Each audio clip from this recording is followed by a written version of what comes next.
各位汇点生活的观众朋友们，大家好，我是林美希。今天这期视频，我建议您放下手里的事，认真看完，最好叫上老伴或儿女一起，因为我要说的关系到很多家庭的健康，甚至生命安全，而且这个东西可能现在就摆在您家餐桌上，或藏在您每天吃的瓶瓶罐罐里。Costco 好事多，咱们很多朋友都爱去，量大实惠，尤其那些大包装保健品，很多人一去就搬回家慢慢吃。但我今天要冒风险告诉您一个颠覆认知的真相。我咨询了一位在 Costco 执业多年的药剂师朋友，他私下坦言，每天看着叔叔阿姨兴高采烈搬走那些保健品，有些话憋了很久，有几款卖得最火的，我们懂行的人自己从来不吃，甚至看到家里人买都要拦着。为什么？因为这些被当成宝贝的保健品，如果吃不对，不但不养生，反而正在悄悄伤害我们身体里最沉默的器官——肝脏。今天我会用真实医学案例告诉您，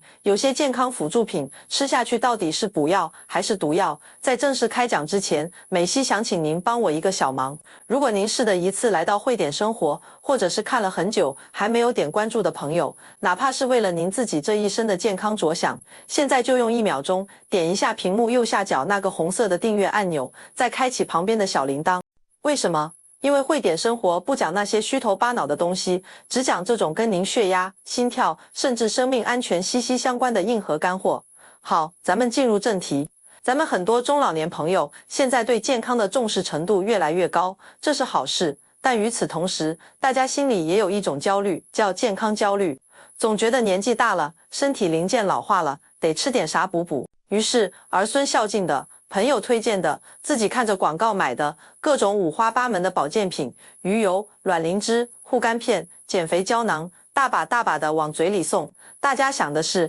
反正吃不好也吃不坏，图个安心，甚至每年体检看到肝功能那几个箭头也不当回事，觉得是脂肪肝，没啥大不了。但您有没有想过，有一种伤害叫药物性肝损伤，这里面就包括了保健品。咱们的肝脏就像一个24小时不停工的化工厂，我们吃进去的所有东西，饭菜、药物，甚至是您觉得人畜无害的保健品，都要经过它的分解、代谢。如果您吃的那些东西成分复杂、来历不明，甚至是含有一些潜在的肝毒性物质，日积月累，肝脏这个老黄牛也会有扛不住的一天。等到它真的罢工了，那往往就是大事了。根据最新的医学研究，尤其是在2025年发表在国际权威期刊上的数据显示，因为使用草药和膳食补充剂导致肝损伤的案例正在以惊人的速度增长。有一项针对肝病患者的调查发现，在医生常规问诊时，只有8%的人会主动说自己吃了保健品，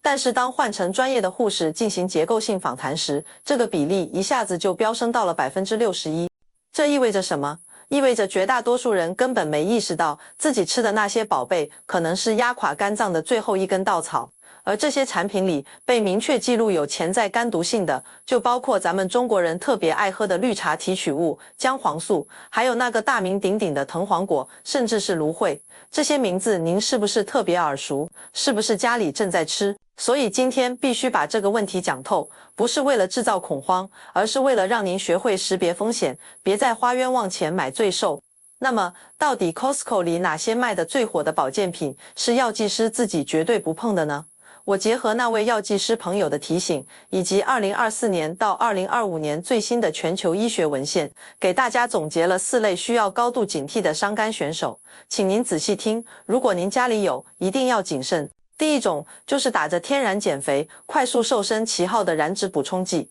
咱们很多中老年朋友，尤其是女性，到了年纪代谢慢了，身材发福，心里着急，看到网上或者店里卖的所谓脂肪燃烧弹、植物减肥胶囊，就觉得这是天然的，总比吃药安全吧？大错特错！给您讲一个真实到让人后背发凉的病例。2024年10月，美国权威的胃肠病学杂志上刊登了一个案例。一位28岁的现役女军人，身体底子本来非常好，没有任何肝病，就因为服用了一款名叫 Animal Cuts 的燃脂补充剂，几周之内，她的皮肤、眼睛开始变黄，送到医院一查，肝功能指标全线崩溃，转氨酶飙到了1000多，出现了凝血功能障碍，最后确诊为严重的药物性肝损伤。您想想，连身体素质过硬的军人都扛不住，何况咱们这些上了年纪、肝脏代谢能力本就下降的长辈。更可怕的是，另一款在更年期女性中非常火的补充剂，叫 Provitalize， 里面含有姜黄根、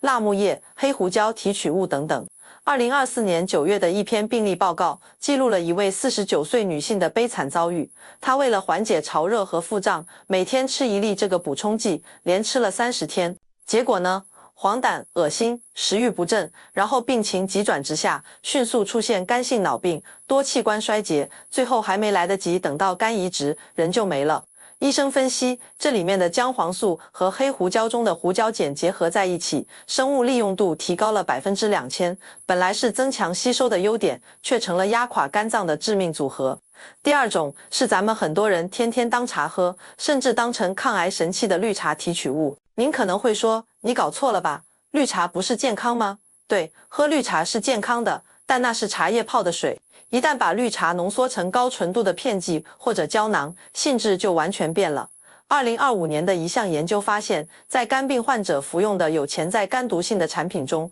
绿茶赫然在列。因为高浓度的儿茶素在某些人体内会引起肝细胞的毒性和坏死。这不是危言耸听，很多所谓的排毒茶、燃脂茶里添加的都是这种提取物，而不是简单的茶叶。第三种是咱们很多叔叔阿姨为了护关节、抗炎、养胃吃的姜黄素。姜黄这几年被捧上了天，什么抗炎、抗氧化、抗癌，感觉无所不能。确实，姜黄是个好东西，但是它的问题和绿茶一样，在于浓缩和配伍。刚才那个49岁女性的悲剧里，姜黄就是元凶之一。尤其是当姜黄和黑胡椒提取物胡椒碱放在一起时，吸收率是提高了，但同时也可能把毒性放大了。很多不明真相的老年人听说姜黄好，就大把大把的吃高浓度的胶囊，结果关节还没好，肝脏先坏了。第四种是在减肥产品里很常见的成分，叫藤黄果，也叫 Garcinia cambogia。这玩意儿是很多号称能阻断脂肪、抑制食欲的补充剂的核心成分。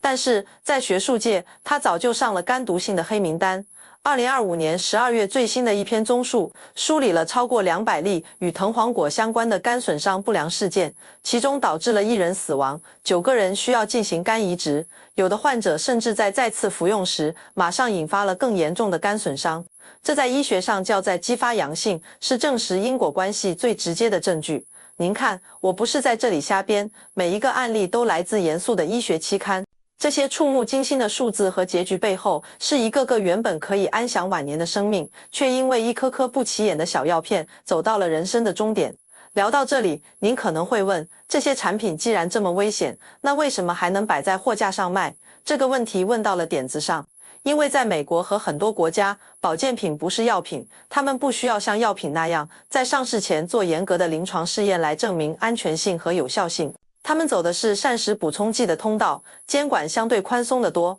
只要厂家不宣称能治病，不添加明确的违禁成分，基本上就可以在市面上流通。等到出了事，有人举报了，才可能被调查。说白了，这是把监管的责任转嫁给了消费者自己，用咱们的健康去做上市后监测。咱们很多中国家庭，尤其是老一辈，有一种根深蒂固的观念，叫是药三分毒，但同时又觉得天然的就是安全的。保健品不是药，多吃点没事，这两种矛盾的想法加在一起，就造成了一个非常危险的局面。很多人一边怕吃降压药伤肝伤肾，一边却毫无防备地每天吞下好几种成分复杂的保健品。他们不知道，那些药片里浓缩的天然成分，在肝脏里代谢时产生的负担，可能一点都不比药物轻。就在咱们国内，类似的悲剧也屡见不鲜。根据中华中医药杂志2024年发表的一篇对58例保健品及减肥产品导致肝损伤患者的分析，这些患者的情况不容乐观，很多人出现了严重的肝功能异常。还有湖南衡阳市中心医院报道的一位61岁的黄阿姨，吃了1年的保健品，结果皮肤眼睛发黄，浑身没劲，最后查出肝衰竭，不得不靠人工肝治疗才能保命。医生追问之下才知道，他一直在服用一款来路不明的保健品。还有一个20岁的大学生，为了美容养颜吃保健品，结果吃出了严重的肝功能不全，皮肤越来越黄。这些活生生的例子离我们一点都不远。所以，什么样的人最容易掉进这个补肝反伤肝的陷阱里？我总结了4类高危人群，您一定要竖起耳朵听。第一类就是咱们65岁以上的中老年朋友，随着年龄增长，肝脏的体积会缩小，血流量会减少，代谢药物的酶活性也会下降。同样一颗药，年轻人吃下去2小时就代谢完了，老年人可能需要4-5个小时。药物和成分在身体里停留的时间越长，给肝脏带来的负担就越重，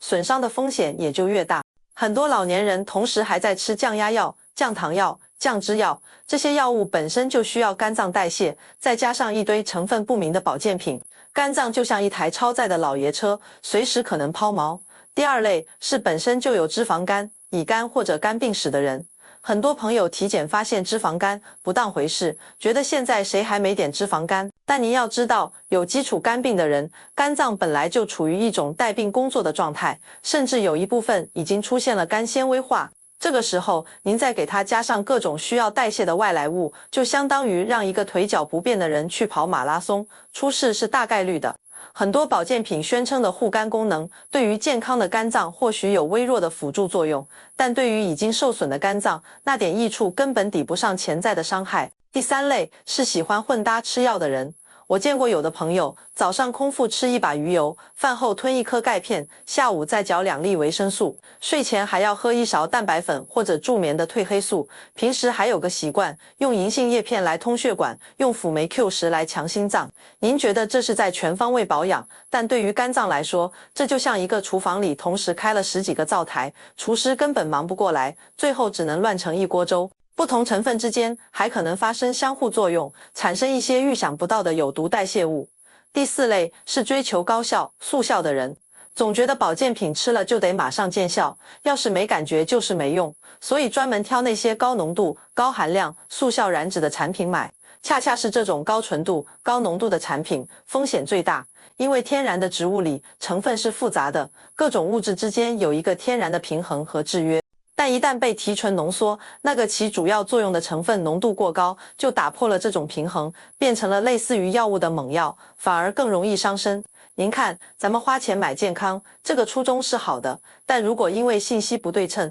把钱花在了刀刃上，反而给自己买来了病，那就太冤枉了。今天讲这些，不是让您把所有的保健品都扔进垃圾桶，而是想让您明白一个道理，吃进嘴里的东西，不管是药还是保健品，都得有个敬畏心。它不是糖果，也不是普通的饭菜，它是需要咱们肝脏去处理的外来物质。那么，到底该怎么补，才能真正的保护我们的心脏、骨骼和血管，而不是给肝脏增加负担呢？最重要的原则就是2个字：食补。您记住一句话，最好的保健品永远是您菜市场里能买到的天然食物。如果您想保护心脏，您不需要去吃那些高价的辅酶 Q10 或者什么心脏营养剂，除非是医生明确诊断后开的药。您只需要多吃深绿色的叶菜，比如菠菜、羽衣甘蓝，它们富含镁和钾，这是心脏最需要的电解质稳压器。多吃全谷物，比如燕麦、糙米，它们能平稳血糖，减轻血管负担。多吃优质脂肪，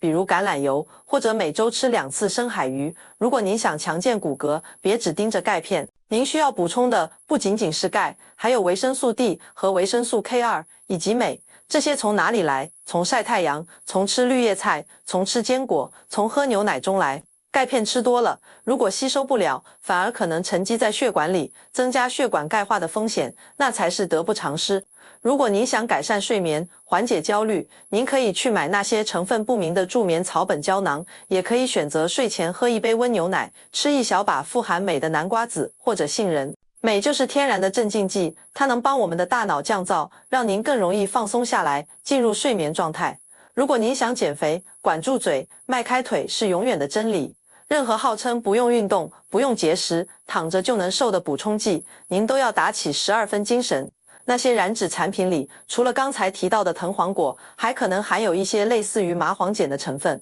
不仅伤肝，还会导致心跳过速、血压升高，甚至引发心梗和脑卒中。咱们频道一直倡导的理念就是，健康是吃出来的，但不是吃药吃出来的，而是一日3餐、日积月累吃出来的。您在逛 Costco 或者其他超市的时候，看到那些花花绿绿的瓶子，心里一定要绷紧一根弦。买之前问问自己几个问题：我真的缺这个吗？我的身体需要靠它来补充吗？它的成分安全吗？有没有权威的第三方检测？我有没有在同时吃别的药？会不会有冲突？那位 Costco 的药剂师朋友最后跟我说了一句特别实在的话，他说，我们药房里的人有时候看着那些顾客推着满车的保健品，心里其实挺复杂的。有些东西我们自己知道，长期吃是有风险的，但我们不能直接跑过去跟人家说你别买，所以只能通过像你这样的平台，把真相告诉更多的人。希望咱们的观众朋友们把钱花在好肉、好菜、好水果上，